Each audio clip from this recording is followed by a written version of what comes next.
Bonjour, bienvenue à la seconde session du webinaire qui est dédié au cadre réglementaire sur la gestion de l'eau en France et en région. Donc nous sommes pour cette seconde session pour environ 3/4 d'heure qui sera dédiée aux acteurs de la gestion de l'eau en France et en région. Donc au sommaire, nous parlerons des différents acteurs de la gestion de l'eau et nous parlerons ensuite de la gouvernance, et notamment la gouvernance au sein des bassins, les grands bassins hydrographiques et plus particulièrement dans les comités de bassin. Donc comme pour la précédente session, nous ferons 2 temps de questions-réponses. Donc ce sera le moment pour nous de lire les questions que vous aurez écrites sur le chat et puis nous prendrons un temps pour y répondre. Et du coup, je vous propose de commencer cette seconde session.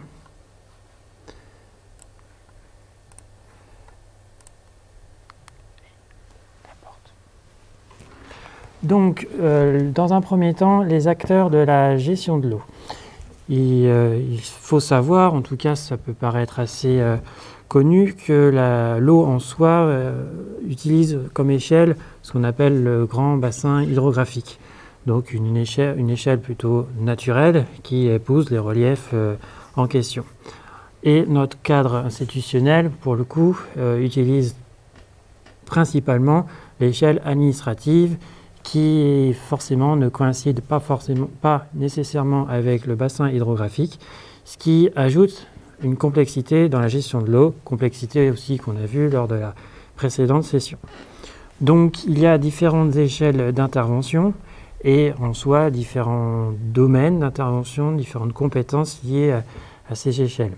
Donc il y a à la fois l'échelle nationale, l'échelle du grand bassin hydrographique. Comme vous pouvez le voir concernant la région Centre-Val de Loire, nous sommes à cheval sur 2 grands bassins hydrographiques, donc nécessité de travailler avec ces 2 grands bassins. Donc ensuite les échelles des régions qui elles-mêmes ont changé dernièrement avec des plus grandes régions administratives, les départements et ensuite l'échelle de la commune, à peu près 36 000, en sachant qu'il y a eu dernièrement des fusions de communes avec ce qu'on appelle les nouvelles communes. Donc un petit tableau qui résume les différents niveaux d'action, les différents acteurs. Alors vous verrez à gauche que certains termes ne sont plus d'actualité, du moins sur les abréviations, mais sur le fond, les organismes existent toujours, c'est simplement par moment les termes changent.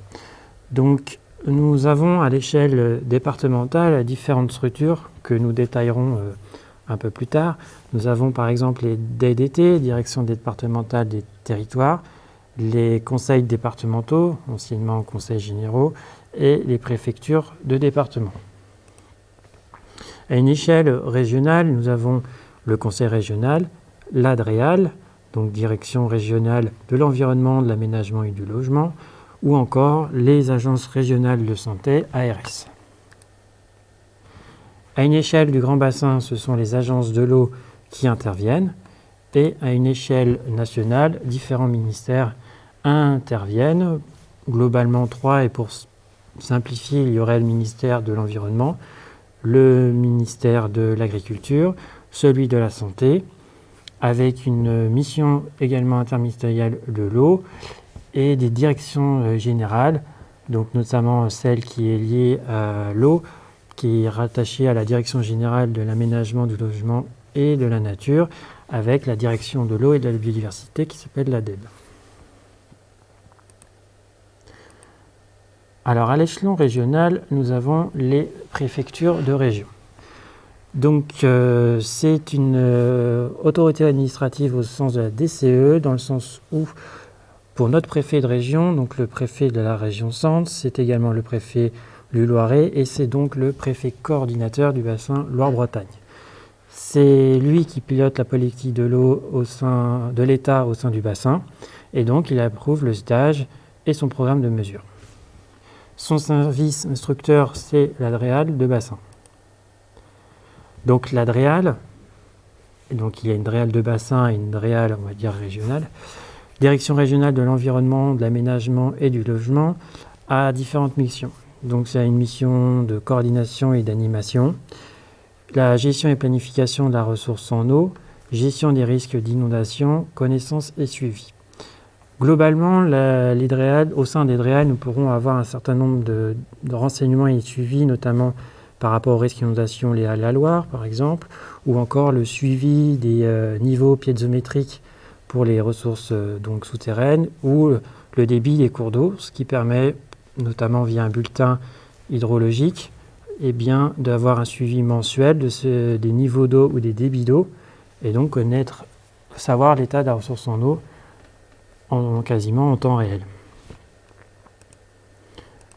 À l'échelon départemental, il y a les préfets de département qui donc sont les garants de la loi en soi et donc exercent une fonction de police de l'eau et de la pêche.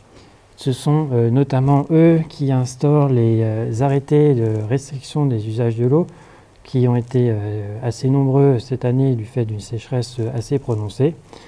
Et donc, ce sont eux qui interviennent en matière de gestion de l'eau, de vérification de non-atteinte sur la ressource en eau, atteinte environnementale, avec le principe de déclaration et d'autorisation sur les travaux liés à la ressource en eau. Donc, ce sont eux qui décident ou pas la mise en œuvre de travaux selon le principe de déclaration et d'autorisation. Les services, on va dire instructeurs, ce sont les directions départementales des territoires, les DTT, donc anciennement fusion des DAS, DDE et DAF. Donc elles ont une fonction de police de l'eau. Elles interviennent sur les problèmes d'hydraulique, d'aménagement et d'équipement, effectuent un contrôle de qualité de l'eau à usage sanitaire et interviennent à la mise en œuvre des grands travaux d'équipement hydraulique. Donc ce sont les services, notamment donc, instructeurs des procédures d'autorisation ou de déclaration au titre de la loi sur l'eau. Une structure qui est plutôt d'envergure interrégionale, c'est anciennement ce qu'on appelait l'ONEMA, l'Office national de l'eau et des milieux aquatiques, qui depuis 2017 est intégré au sein de l'Agence française pour la biodiversité et qui exerce un pouvoir de police de l'eau et de connaissance également des milieux aquatiques et donc apporte une expertise très importante sur ces milieux, notamment en matière de biodiversité ou encore de continuité écologique. Un petit mot également sur des structures également pouvant être interdépartementales ou concernant plusieurs collectivités, ce sont les établissements publics territoriaux de bassin. Donc ce sont des groupements de collectivités territoriales. Ce sont des établissements qui facilitent à l'échelle d'un bassin ou d'un groupement de sous-bassins hydrographiques, notamment la prévention des inondations ou encore la gestion équilibrée et durable de la ressource en eau. Donc un EPTB, par exemple, chez nous on aurait l'EP Loire, l'établissement public Loire. Il intervient dans le portage de sages qui sont en connexion, on va dire, directe avec la Loire notamment, et intervient aussi dans la gestion des barrages Villerest et Nostac, qui gèrent à la fois l'étiage et l'écrêtement de crues pour la Loire.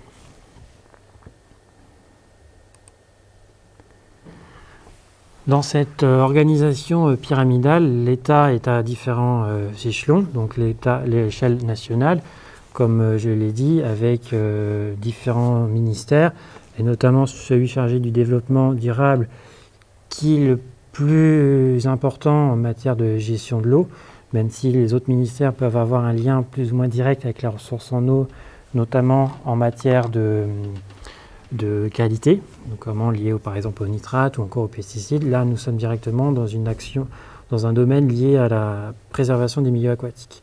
Donc l'échelle nationale, c'est le ministère. L'échelle régionale, nous avons les différentes directions régionales, DREAL, environnement, DRAF pour l'agriculture et l'alimentation, ARS, Agence régionale de santé. Ensuite, les niveaux départementaux avec les DDT. Ils assurent donc l'application réglementaire concernant les différents usages de l'eau. et assure le contrôle de la qualité des eaux distribuées, notamment vis-à-vis des ARS, qui fournissent également des bulletins, notamment annuels, sur la qualité des eaux distribuées en termes de potabilité par rapport aux nitrates et pesticides notamment. À l'échelle du grand bassin hydrographique, nous avons les agences de l'eau ou anciennement l'ONEMA, qui assurent l'appui technique et scientifique à la mise en œuvre des politiques de l'eau. Alors, n'ayez pas peur sur ce schéma. Vous pourrez prendre un temps un peu plus long en mettant un arrêt sur image sur cette diapo. C'est simplement pour résumer et rassembler tous les acteurs intervenant de près ou de loin dans la gestion de l'eau par différentes échelles administratives. Donc de l'échelle locale avec l'échelle la plus basse qui est l'échelle communale. Ensuite l'échelle intercommunale avec les syndicats mixtes intercommunaux, les pays qui interviennent, avec notamment la mise en œuvre de la compétence GEMAPI qui concerne cet échelon. Nous avons au niveau départemental les conseils départementaux, les préfets de département, les administrations déconcentrées de l'État, donc comme je l'ai dit, les DDT. Au niveau régional, on va à peu près la même structuration, donc conseil régional, préfet de région, des organismes déconcentrés de l'État avec l'ADREAL, DRAF par exemple. À l'échelle du bassin, donc l'ADREAL de bassin, le préfet coordinateur de bassin, les agences de l'eau. En échelle française, nous avons les différents ministères qui, avec une certaine mission de coordination, il y a la mission interministérielle de l'eau, et à l'échelle européenne, notamment dans lesquelles nous trouvons la directive cadre sur l'eau, il s'agit de l'Union européenne. Il y a certainement bien d'autres acteurs, et derrière cela, différentes fonctions. Donc, ce qui montre toute la complexité liée à la gestion de l'eau.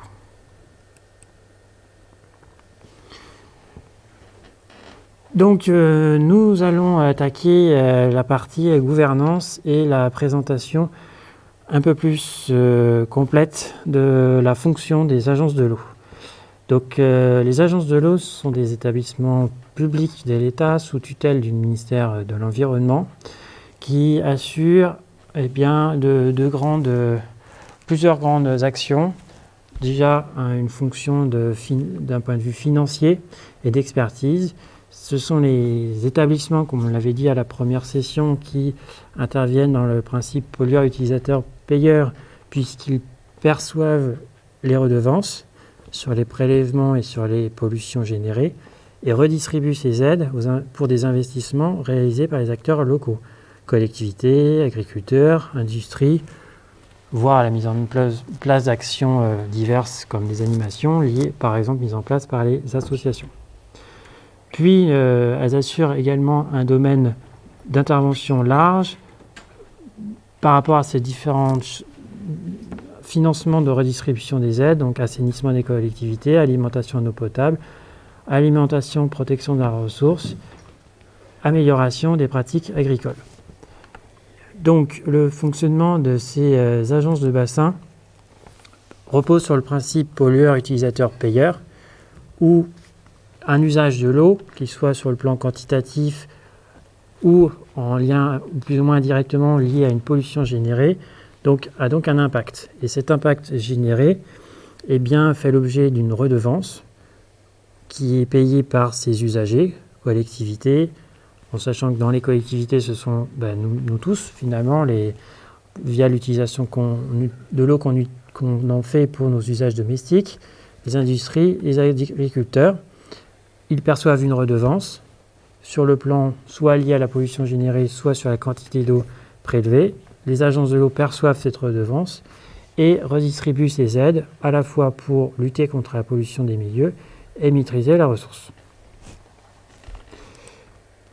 Donc, suite à cette première session de présentation des différents grands acteurs, nous vous écoutons si vous avez des questions spécifiques.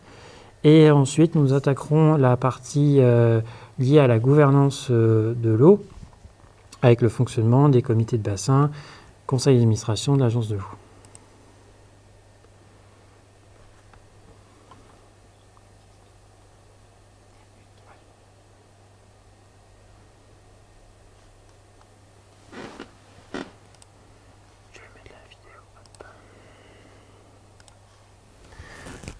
Donc il y a pour l'heure une question dans le cadre institutionnel, comment positionner les syndicats de rivière? Et d'ailleurs nous accueillons Gérard. Merci Jonathan, bonjour à tous. Qui pourra peut-être nous répondre à cette première question.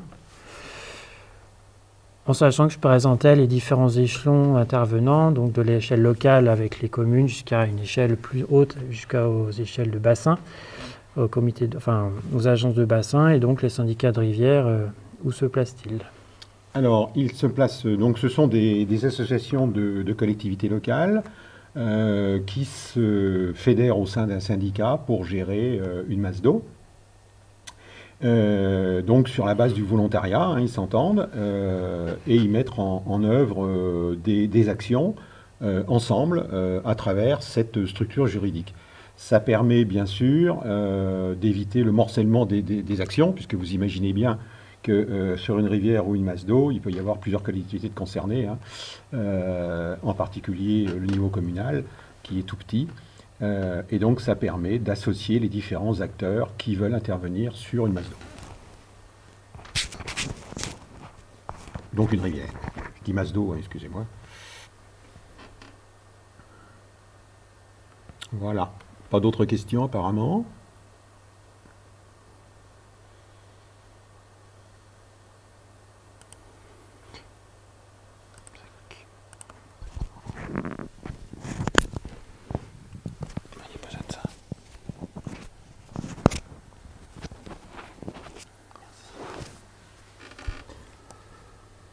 Eh bien, nous allons continuer, s'il n'y a pas d'autres questions.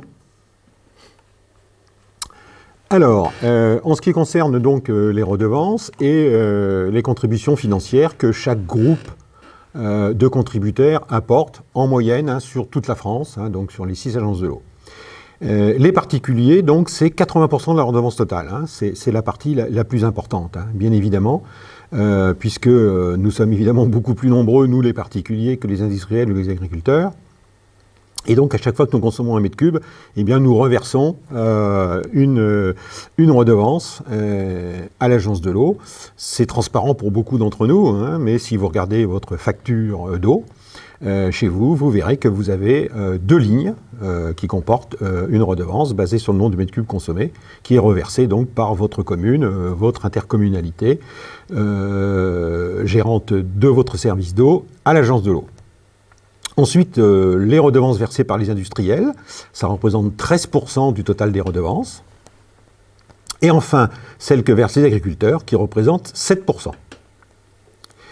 Alors, en ce qui concerne la répartition des aides et des redevances, donc lors du 10e programme de l'Agence de l'eau qui s'est terminé l'année dernière, vous voyez, on a les chiffres précis en dessous, hein, donc c'était 79,7 exactement pour les particuliers, 12,8 pour les industriels et 6,7 pour les agriculteurs. À noter que ces dernières années, et en particulier dans le cadre du 11e programme, à la demande du gouvernement, la redevance des particuliers a été diminuée, et donc sa proportion aussi diminuée dans le total. Il y a peu, on n'était pas loin de 90%, hein, payés par les particuliers, et les industriels, eux, étaient à un peu moins de 10, et les agriculteurs à 3 ou 4. Donc la volonté a été de rééquilibrer un peu ces contributions, et donc de faire moins payer les particuliers et de faire un peu plus payer les industriels et les agriculteurs. Donc dans le cadre du 11e programme, par exemple sur Loire-Bretagne, la redevance des particuliers, donc celle que vous payez, a été diminuée. Donc bon, évidemment c'est pas des sommes énormes, mais globalement au total ça représente quand même des montants de plusieurs millions d'euros pour l'agence de l'eau. Et celles des industriels et agriculteurs ont été augmentées, hein. Celles des industriels a quasiment été doublée de tête, et celles des agriculteurs aussi. Donc on arrive du coup avec ces évolutions à ces pourcentages là de 80, 13 et 7. Alors pour les aides, on a donc un petit graphique qui vous donne les montants. Donc j'espère que vous voyez bien les couleurs. Pratiquement 50% des aides, hein, c'est pour le traitement des pollutions, hein, ça représentait 1,26 milliard. donc sur la totalité du 10e programme. Hein. Ensuite, on a pour 248 millions d'euros la réduction des sources de pollution, 283 millions d'euros les actions en faveur de la qualité des milieux aquatiques, pour la gestion quantitative 114 millions, pour la sécurité de la distribution et la qualité de l'eau pour la consommation humaine, il était consacré 212 millions d'euros. Pour la prévention des inondations, alors je vois mal, ça doit être 19 millions d'euros, voilà, c'est ça. 90 millions d'euros, c'est la connaissance du domaine de l'eau et des milieux aquatiques. 75 millions d'euros, c'est l'information et la sensibilisation. Hein, vous savez en particulier qu'il y a de nombreuses opérations envers les enfants dans les écoles de sensibilisation au cycle de l'eau qui sont subventionnées par les agences. Et puis 2 millions, l'accès à l'eau potable et l'assainissement dans les PVD. Aide-moi Jonathan. Je ne sais pas. Tu ne sais pas non plus. Bon, eh ben on vous redira. On a un petit trou, vous voyez, ça arrive à tout le monde.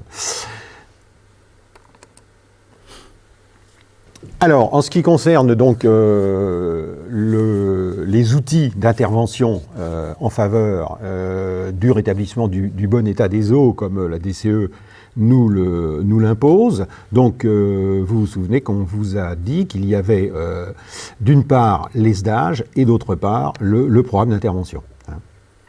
Donc le SDAGE, eh bien, c'est un outil réglementaire et financier. Et puis, le programme d'intervention, eh ben, c'est celui qui définit quelles opérations sont aidées par les agences de l'eau.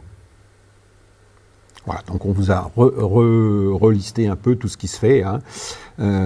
Donc, le traitement des pollutions et leur réduction, bien sûr, la restauration des cours d'eau et des zones humides, des opérations en faveur de la gestion quantitative et de l'adaptation au changement climatique maintenant. C'est quelque chose de récent, mais qui a été pris en compte pleinement dans le cadre du 11e programme des agences de l'eau 2019-2024. La sécurité de la distribution de la qualité de l'eau, bien sûr la prévention des inondations, à travers donc des approches territoriales et des partenariats avec les différents intervenants, la connaissance bien sûr, et puis l'information et la sensibilisation de tous les publics, et en particulier le jeune public.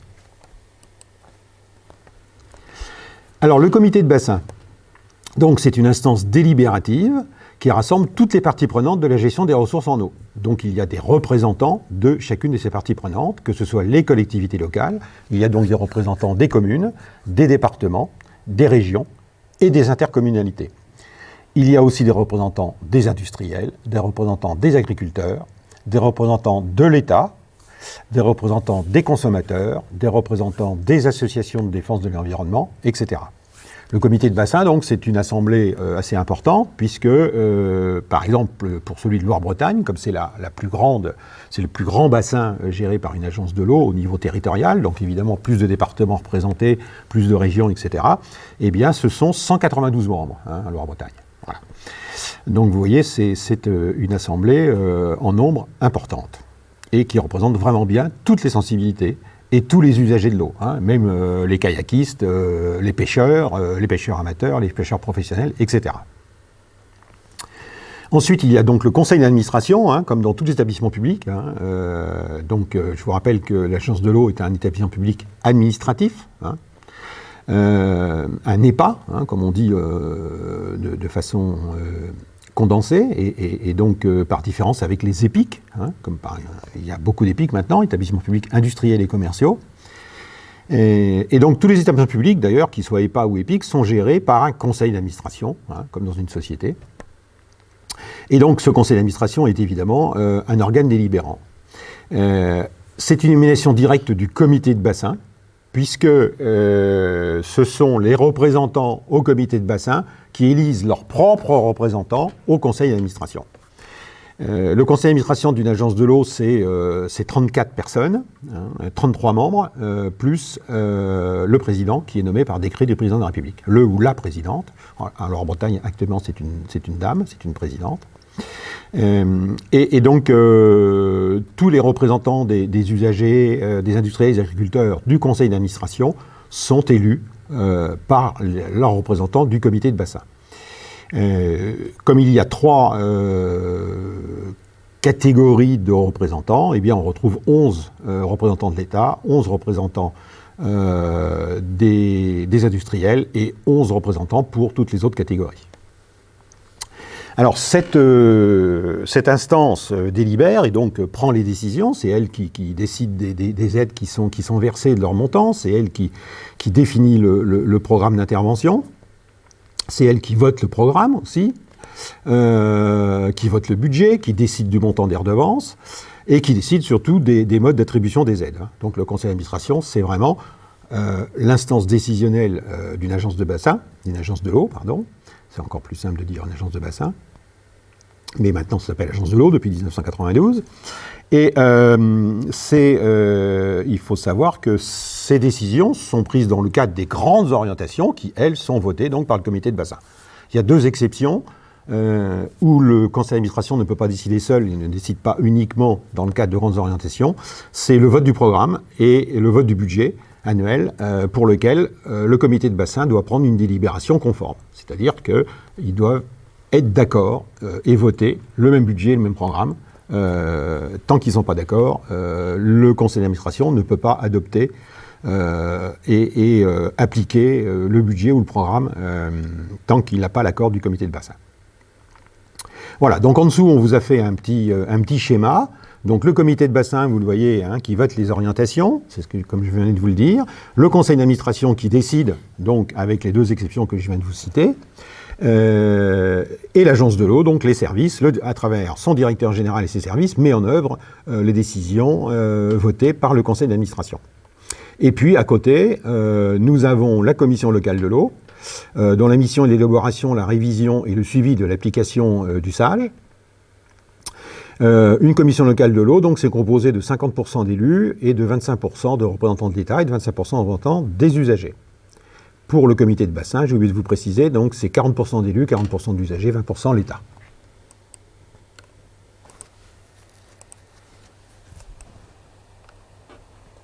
Voilà, donc là vous avez un peu mieux, un peu plus facile à lire le détail. Donc comité de bassin, 40% d'élus, 40% d'usagers de l'eau et 20% l'État. C'est nouveau. À l'origine, les comités de bassin, c'était pas 40 et 20, c'était 33,3, 33,3 et 33,3. C'est-à-dire qu'il y avait autant de représentants d'administration de l'État avant que de représentants de l'usager de l'eau et des élus. C'est au début du 10e programme que la loi a été changée et qu'on a renforcé donc, la représentation des élus et des usagers en défaveur des représentants de l'État. Alors ce comité de bassin, donc entre autres, en dehors donc, du vote conforme du budget et du programme, il élabore le SDAGE, donc schéma directeur d'aménagement et de gestion des eaux, vous vous souvenez, on vous a expliqué la semaine dernière. Et quand le comité de bassin a élaboré le SDAGE et l'a adopté, eh bien, il est ensuite approuvé par le préfet coordonnateur de bassin. Le comité de bassin est consulté sur toute question relative à la politique de l'eau sur son bassin. Il organise la consultation du public, donc organisation du public obligatoire pour toutes les décisions environnementales, comme on vous l'a expliqué la semaine dernière, suite au traité de Schengen. Et puis, il participe à l'élaboration des décisions financières de l'agence, puisqu'il doit rendre des décisions conformes, entre autres, sur le budget. Le conseil d'administration, lui, donc les élus, composé des élus, des usagers, des représentants d'administration, et du président, comme je vous le disais, qui est nommé par décret du président de la République, donc soit 34 membres. Alors, il définit et met en œuvre le programme pluriannuel d'intervention, et ce programme, évidemment, répond aux objectifs du SDAGE et aux directives gouvernementales. Ensuite, le programme d'intervention donc, donne lieu à un avis conforme du comité de bassin. Le conseil d'administration décide de l'attribution des aides, donc c'est vraiment, évidemment, un rôle très important. Ces décisions sont mises en œuvre par les services techniques de l'agence sous l'autorité de son directeur général, qui est nommé par arrêté ministériel. Et je prends la suite. Je t'en prie, Jonathan, à toi. Donc, le fonctionnement de cette politique de l'eau est cyclique.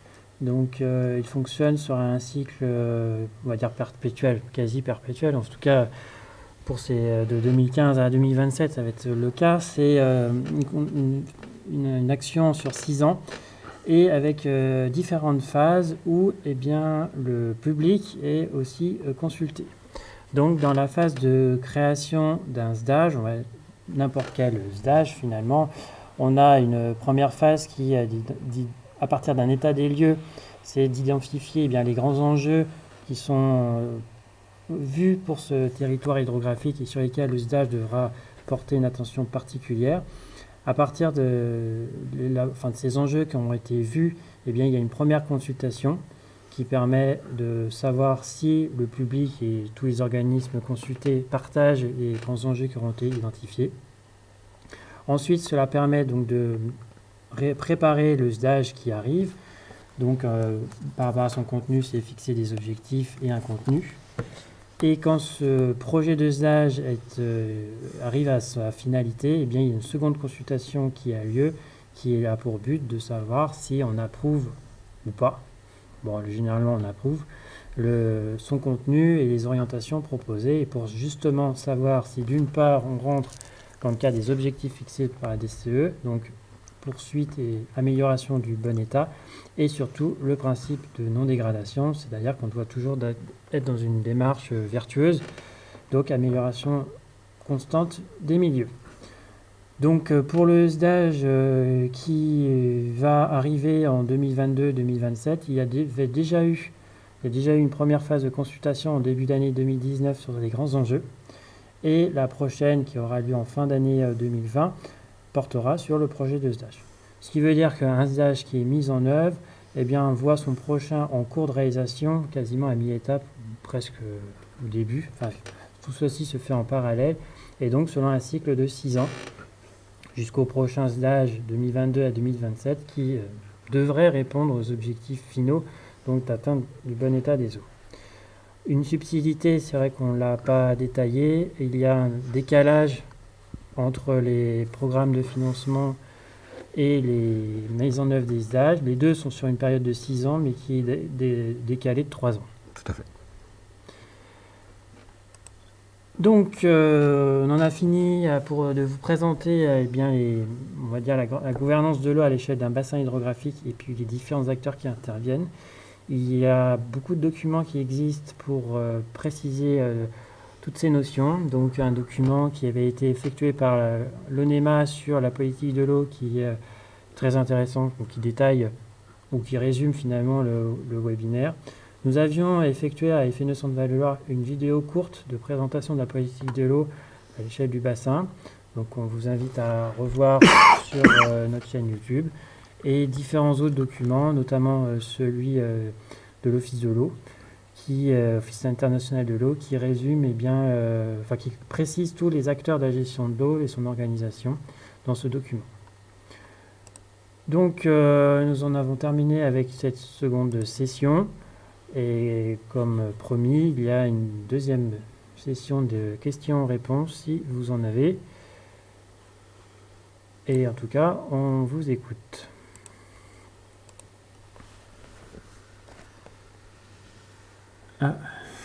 Merci. Merci Jean-Louis de nous préciser ce que c'est PUD, pays en voie de développement. Voilà. Par contre, il n'y a pas d'autres questions pour l'heure. Oui, on peut peut-être en profiter sur cette question pour préciser qu'effectivement, les agences de l'eau ont une action internationale, ce n'est pas forcément connu, et donc consacrent une partie de leurs aides à aider des pays dans le monde entier pour leur politique de l'eau. De nombreux pays, d'ailleurs, ont décidé d'adopter le modèle européen de gestion par bassin, sont venus en France voir comment ça se passait et font la même chose. Et donc, de nombreux pays profitent des aides des agences de l'eau. En Afrique de l'Ouest, par exemple, de très nombreux forages pour pouvoir fournir de l'eau potable sont fournis. Sont aidés. Il y a aussi une action forte vers les pays de l'Est et vers les pays asiatiques. L'Agence de l'eau Loire-Bretagne a apporté des aides au Vietnam, par exemple, ces dernières années. Et donc, pendant le 10e programme, en gros, les aides apportées aux pays en voie de développement, donc c'était 1% du total, ce qui n'est pas négligeable. Et c'est suite à une loi donc, qui a été initiée par M. Oudin, ex-sénateur, et donc la loi a gardé son nom, qui prévoyait que les agences de l'eau pouvaient apporter jusqu'à 1% de leurs ressources en aide aux pays en voie de développement. Voilà, donc sur cette petite parenthèse sur laquelle j'ai rebondi. Merci Gérard, du coup tu as gagné 2 questions. Alors, commun de représentant pour les APNE. Alors, je ne sais pas de tête, je vais regarder si je trouve. Par contre, je passe à la question suivante, budget des agences et prélèvements financiers par l'État. Alors, je vais répondre à cette deuxième question et je chercherai ensuite le nombre de représentants pour les APNE. À moins que Jonathan, tu te rappelles de tête, c'est pas beaucoup. Hein, 8, j'irais 8. Moi, voilà, écoute, je pense que c'est à peu près ça. Hein. Moins de 10 de toute façon. Hein. Voilà, donc sur 192, vous voyez, c'est pas énorme. Hein. Alors, le budget des agences et les prélèvements financiers par l'État. Effectivement, les agences de l'eau, vous l'avez compris, donc, ont un budget qui est autonome, qui ne dépend pas de versements faits par l'État, comme les autres établissements publics qui sont financés par des versements qui sont décidés tous les ans par le budget de l'État, puisque ce sont les redevances qui alimentent leur budget. À partir de 2015, en gros, le gouvernement s'est dit que finalement, ces ressources autonomes importantes, hein, vous avez vu les milliards qu'on vous a cités d'euros, eh bien, c'était des ressources intéressantes pour aider le budget de l'État à combler ses déficits.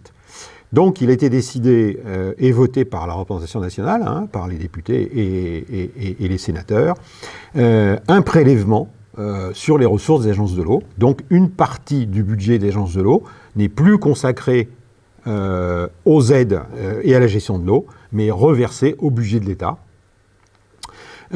pour aider l'État à combler ses déficits. Cela représente de tête, ça doit être 180 millions sur la durée du programme, par exemple pour l'Agence de l'eau en Bretagne, sur la durée du programme 2019-2025. Alors, ce budget qui est reversé par l'État, à l'État, sert entre autres à financer le fonctionnement des établissements qui sont dans le domaine de l'environnement aussi et qui viennent d'être intégrés d'abord dans l'ONEMA et maintenant dans l'Office français de la biodiversité, l'OFB qui est en cours de création. Donc l'ONCFS et l'ancien Conseil supérieur de la pêche. Voilà. Donc on va dire jusqu'au 9e programme, la totalité des redevances versées par les différents usagers allait bien à l'eau. Maintenant, il y a une partie qui sert à autre chose que l'eau, tout en restant quand même globalement dans l'environnement, mais pas exclusivement sur l'eau. Alors c'est voté tous les ans, hein, ce prélèvement dans le loi de finances. Annuel. Le 11e programme, le montant global de mémoire, c'est dans les 2 milliards. Oui, à peu près. 2 milliards sur 6 ans, en sachant qu'il s'agit d'un cofinancement. Donc, ce qui veut dire que les organismes qui bénéficient d'une aide de l'agence doivent apporter un pourcentage complémentaire. Donc, ce qui donne une idée des montants engendrés par ce 11e programme. Oui. Donc, on peut l'estimer à 4 milliards à peu près d'investissement dans le domaine de l'eau, hein, puisque sur une moyenne de 50%, et encore à peine, mais c'est plus de 4 milliards, hein, c'est entre 4 et 5 milliards qui seront effectués sur la période 2019-2025 grâce à ces aides. Alors, la première année, on a répondu, donc pas d'autres questions, apparemment. Donc on arrive au bout de cette seconde session. Vous pouvez encore écrire des questions. D'un point de vue fonctionnement, donc la vidéo sera rediffusée. Donc vous pourrez la voir autant que vous voudrez et vous arrêter quand vous voudrez sur les différentes slides. Ceci est un premier point. Le second point, c'est que nous vous écoutons aussi. Nous sommes à votre écoute pour vos besoins en termes de sujets que nous pourrions développer dans des prochaines sessions thématique. Donc ce serait bienvenu de recevoir des sollicitations et ensuite répondre à ces sollicitations. Donc sur ce, eh bien, on vous dit à très bientôt et merci de votre écoute. À très bientôt. Merci de votre attention.